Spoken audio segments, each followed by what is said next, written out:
Hello and welcome to 100% maths. Hello students, आप सब कैसे हैं? आई होप आप सबकी स्टडीज़ बहुत अच्छे से चल रही हैं। सो आज की वीडियो में स्टार्ट करने जा रहे हैं विद द क्लास 12th। ठीक है, तो इसकी chapter number 1 relations and function से स्टार्ट करेंगे, जिसके बारे में हम ऑलरेडी क्लास 11th में काफ़ी टॉपिक्स कवर कर चुके हैं। ठीक है, तो आज पहले उन टॉपिक्स को हम रिवाइज करेंगे और साथ में पढ़ेंगे कि क्लास 12th में हमें एडिशन में क्या क्या चीज़ें पढ़नी हैं। सो ये वीडियो जो है वो इस चैप्टर का इंट्रोडक्टरी लेक्चर है, जो कि समझना बहुत ज़रूरी होता है। सो पूरा एंड तक वीडियो ज़रूर देखिएगा। इसके बाद जब आप एक्सरसाइज सॉल्व करेंगे तो वो बहुत जल्दी से हो जाएगी। ठीक है, तो बहुत इंपॉर्टेंट वीडियो है पूरे सभी स्टूडेंट्स के लिए। सो पूरा वीडियो अच्छे से ध्यान से ज़रूर देखिएगा, एंड तक ज़रूर देखिएगा। और अगर वीडियो अच्छा लगता है तो प्लीज़ इसको लाइक और शेयर ज़रूर करिएगा अपने फ्रेंड्स के साथ, और चैनल को सब्सक्राइब ज़रूर कर लीजिए। सो आइए वीडियो स्टार्ट करते हैं। तो स्टार्ट करते हैं अपने बेसिक कॉन्सेप्ट्स के साथ। तो रिलेशंस को पढ़ने से पहले हमें पढ़ना ज़रूरी है सेट्स क्या होते हैं और उसकी कुछ रिलेटेड बेसिक टर्म्स क्या होती हैं। तो सेट्स चैप्टर ऑलरेडी हमने क्लास 11th में पढ़ रखा है, इसको मैं यहाँ पर डिटेल्स में डिस्कस नहीं करूँगी, पर डिटेल में अगर आपको पढ़ना है तो प्लेलिस्ट का लिंक आपको डिस्क्रिप्शन बॉक्स में मिल जाएगा। तो सेट्स क्या होते हैं? Well defined collection of objects.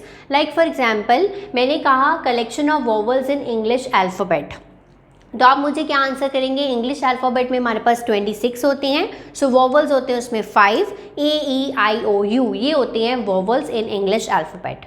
ठीक है, सो अगर मैं इसको करली ब्रेसेस के अंदर रख दूँ, सो this becomes a set. So set contains 5 elements here. ठीक है, second example collection of first 5 prime natural number. तो मैंने कहा पहले 5 प्राइम नेचुरल नंबर बताइए। सो हम बताएंगे 2, 3, 5, 7 एंड हमारा 11, है ना। तो 5 ये हो गए प्राइम नेचुरल नंबर पहले। ठीक है, तो इसको अगर हम करली ब्रेसेस में डाल दें तो इस सेट में भी कितने एलिमेंट्स हैं? 5 एलिमेंट हैं। सो वेल डिफाइंड कभी भी कलेक्शन आए तो उससे हम बोलते हैं सेट। ठीक है, नेक्स्ट टर्म है ordered pair. It consist of 2 objects और elements in a fixed order. ठीक है, अब जैसे मैंने लिखा है यहाँ पर 2 सेट्स हैं मेरे पास, ए बी विद 2 सेट्स। अगर मैंने एक ऑर्डर्ड पेयर लिखा है ऐसे A, B, ठीक है, A, B का मतलब क्या है? ये वाला जो एलिमेंट है this belongs to the first set, and ये वाला जो एलिमेंट है this belongs to the second set. यही है ना इसका मतलब। So A belongs to A and B belongs to B। ये एक ऑर्डर्ड पेयर है।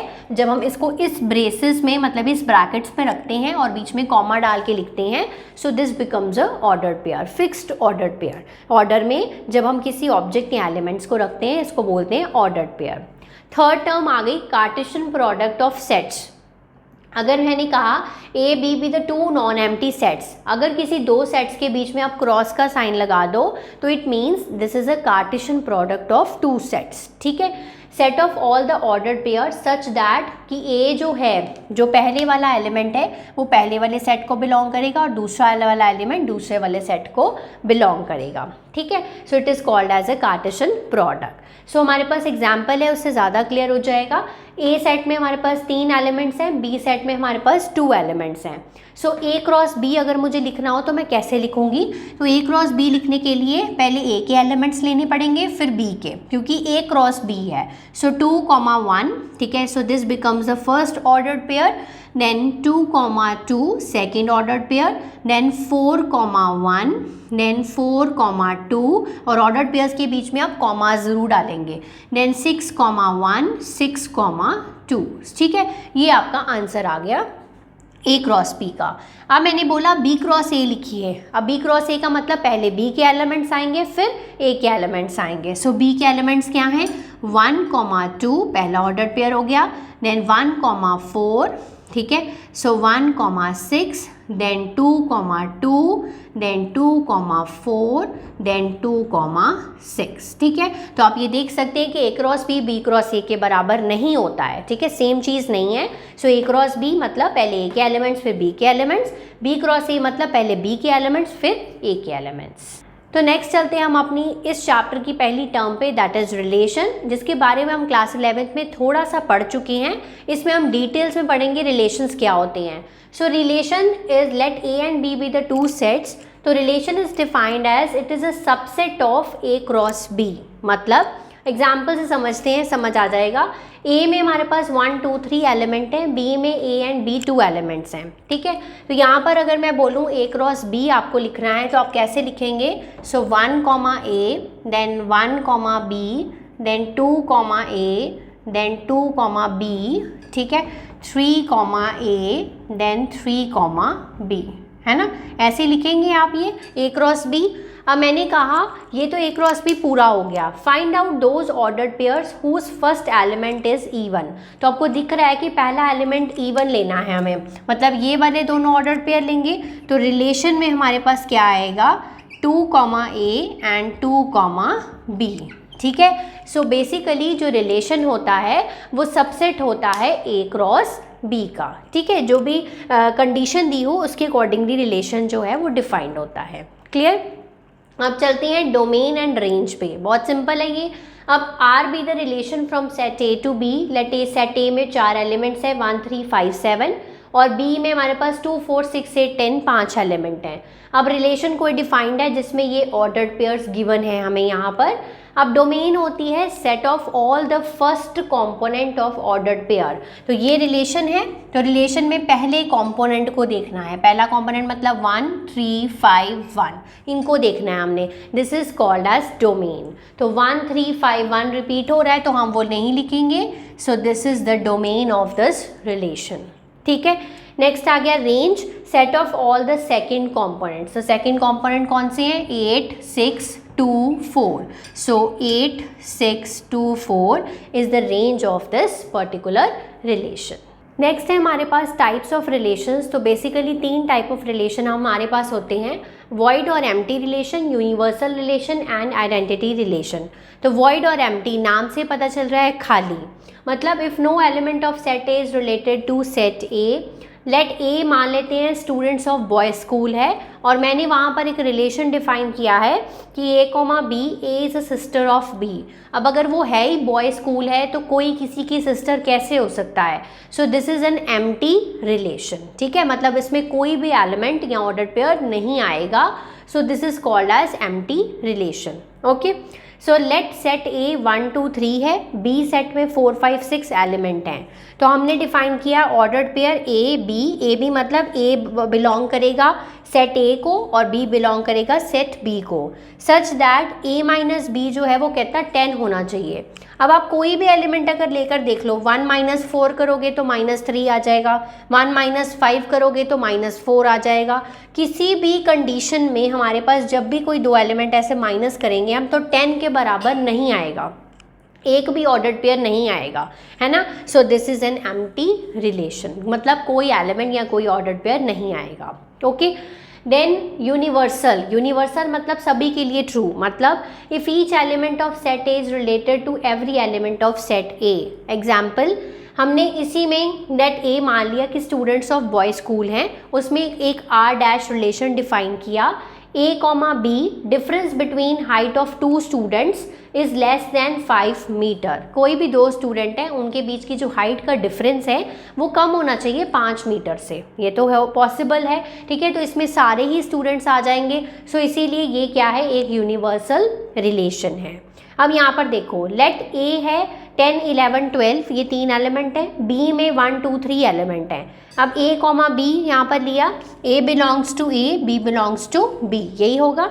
अब ए माइनस बी अगर का करूँ मैं यहाँ पर और उसका मॉड कर दूँ, वो हमेशा ग्रेटर देन इक्वल टू 0 आएगा, हमेशा आएगा। देखो 10 माइनस 1 करूँगी 9 आएगा, 9 इज़ ग्रेटर देन 0। 11 माइनस 2 9 आएगा, देन 12 माइनस 3 भी 9 आएगा। सो it is always greater than 0, है ना। सो इस केस में या फिर मैंने लिख दिया कि a माइनस बी जो है वो लेस दैन 20 हो, तब भी पॉसिबल है, सारे आ जाएंगे हमारे पास। सो ये सबके लिए, सारे एलिमेंट, सारे ऑर्डर्ड पेयर्स के लिए ये चीज़ क्या है, ट्रू है, ठीक है। तो ये सबके लिए ट्रू है और ये सबके लिए क्या है, फॉल्स है, यही चीज़ है ना। इसमें कोई नहीं आएगा, इसमें सारे ही आएंगे।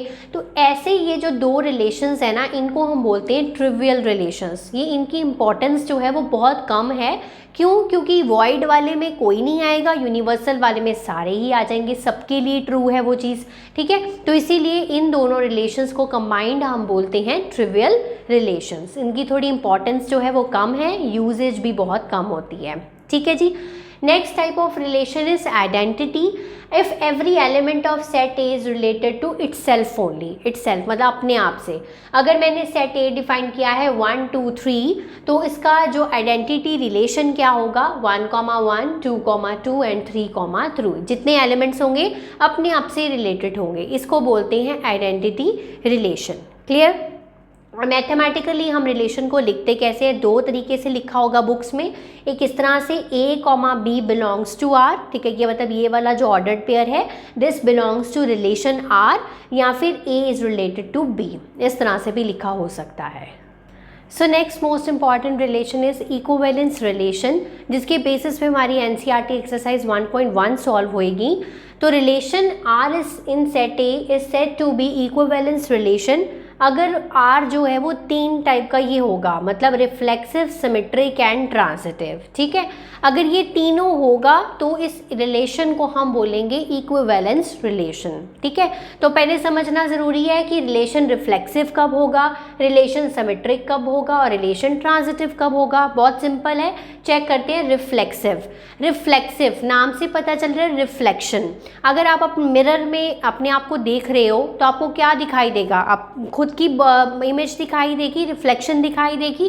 तो इसी तरह से यहाँ पर है, अगर ए मतलब ए वाला ordered pair belongs to R है for all the elements of set A, मतलब एलिमेंट्स ऑफ सेट ए अगर 1 2 3 है तो अगर 1 1 होगा रिलेशन में, 2 2 होगा, 3 3 होगा, तभी ये रिलेशन क्या बोलेंगे, हम उसको रिफ्लेक्सिव बोलेंगे। ठीक है, मतलब जितने भी एलिमेंट्स हैं ए सेट में, ठीक है, अगर उसकी रिफ्लेक्शन जो है, मतलब ए जो ऑर्डर्ड पेयर है वो यहाँ पर होगा, तो इस रिलेशन आर को हम बोलेंगे रिफ्लेक्सिव रिलेशन। ठीक है, अब चेक करो, इस रिलेशन में 1 1 है, 2 2 है, 3 3 है, बाकी जो मर्जी हो कोई प्रॉब्लम नहीं है, बट ये ज़रूरी है कि सभी एलिमेंट्स की जो रिफ्लेक्शन है वो ज़रूर होनी चाहिए। उस पर्टिकुलर रिलेशन को हम बोलते हैं रिफ्लेक्सिव। ठीक है, ओके जी। तो ये रिलेशन क्या है, रिफ्लेक्सिव है, क्योंकि इसमें ये जो ए वाले ऑर्डर्ड पेयर्स हैं वो बिलोंग कर रहे हैं रिलेशन को। ठीक है, दूसरा आ गया सिमेट्रिक। सिमेट्रिक का मतलब है अगर A1 A2 ordered pair R में है तो A2 A1 उल्टा भी होना चाहिए।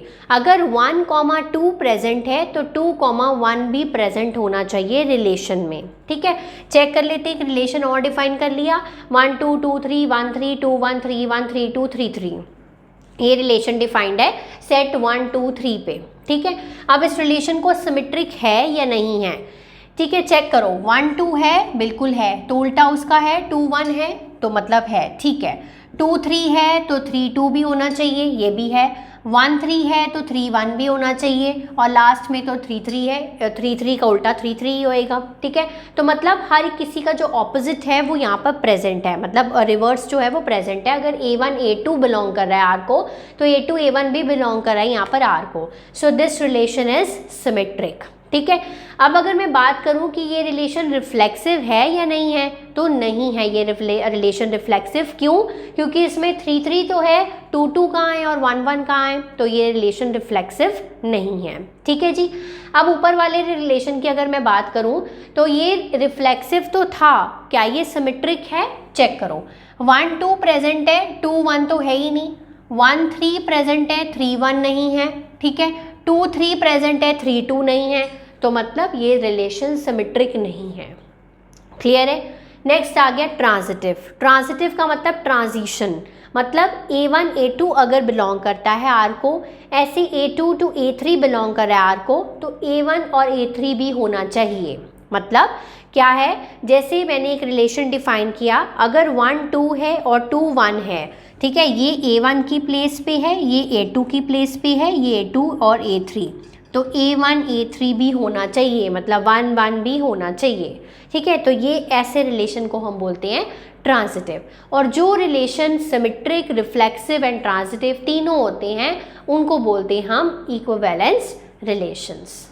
सो आई होप आज की वीडियो से आपको कॉन्सेप्ट्स क्लियर हो गए हैं। सो नेक्स्ट वीडियो में सॉल्व करेंगे एक्सरसाइज, तब तक आप इसको अच्छे से प्रैक्टिस कर लीजिए, रिवाइज कर लीजिए। Have a nice day to all of you.